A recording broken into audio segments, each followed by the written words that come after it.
Delhi assembly ఎన్నికల్లో BJP విజయం ఖాయమన్నారు ప్రధాని నరేంద్ర మోదీ. ఫిబ్రవరి 5వ తేదీ తర్వాత ఢిల్లీకి మంచి రోజులు రానున్నాయన్నారు. అవినీతిలో కూరుకుపోయిన ఆమ్ ఆద్మీ పార్టీ చెల్లాచెదురవుతోందన్నారు. బసంత పంచమి రాకతో వాతావరణంలో మార్పులు వచ్చినట్లే హస్తిన అభివృద్ధికి సమయం ఆసన్నమైందన్నారు. ఢిల్లీలో ఎన్నికల ప్రచారంలో పాల్గొన్న ప్రధాని కేంద్ర బడ్జెట్తో పట్టణాల్లోని మధ్యతరగతి ప్రజలకు మేలన్నారు.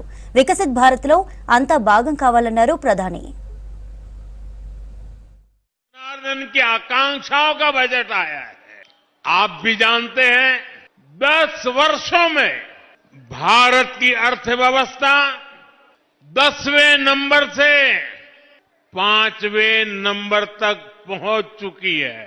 यानी देश की आर्थिक शक्ति बढ़ रही है, अर्थव्यवस्था का कद बड़ा हो रहा है, नागरिकों की कमाई भी बढ़ रही है। पहले की स्थिति होती तो देश की ये बढ़ती हुई कमाई घोटाले में चली जाती, भ्रष्टाचार की बैंड चढ़ जाती, आपके पसीने की कमाई कुछ लोगों ने हड़प कर ली होती। लेकिन भाजपा की ईमानदार सरकार ये पैसा, देशवासियों का एक एक पैसा देश की भलाई के लिए, देशवासियों की भलाई के लिए, चाहे वो गरीब हो, चाहे वो मिडिल क्लास के हो, चाहे गांव में रहने वाले हो, चाहे शहर में रहने वाले हो, हर किसी के लिए नरेंद्र मोदी का आपसे एक आग्रह है। पिछले 10 सालों से आपदा ने दिल्ली को बदहाल कर रखा है।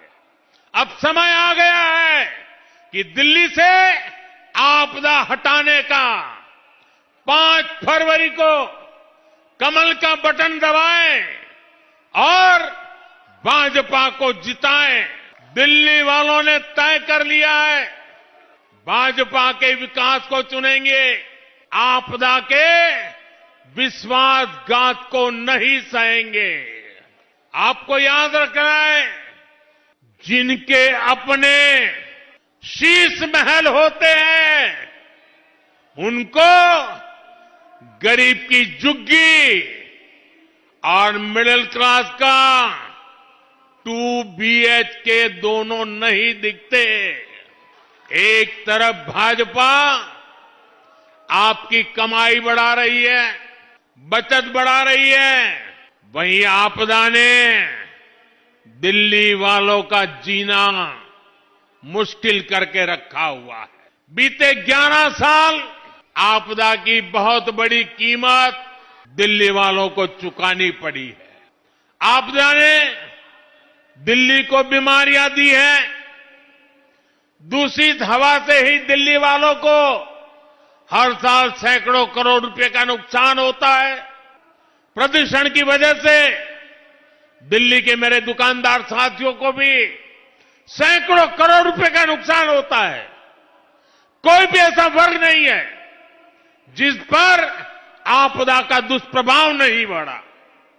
दिल्ली के लोगों को ऐसे हर संकट से भाजपा ही निकालेगी।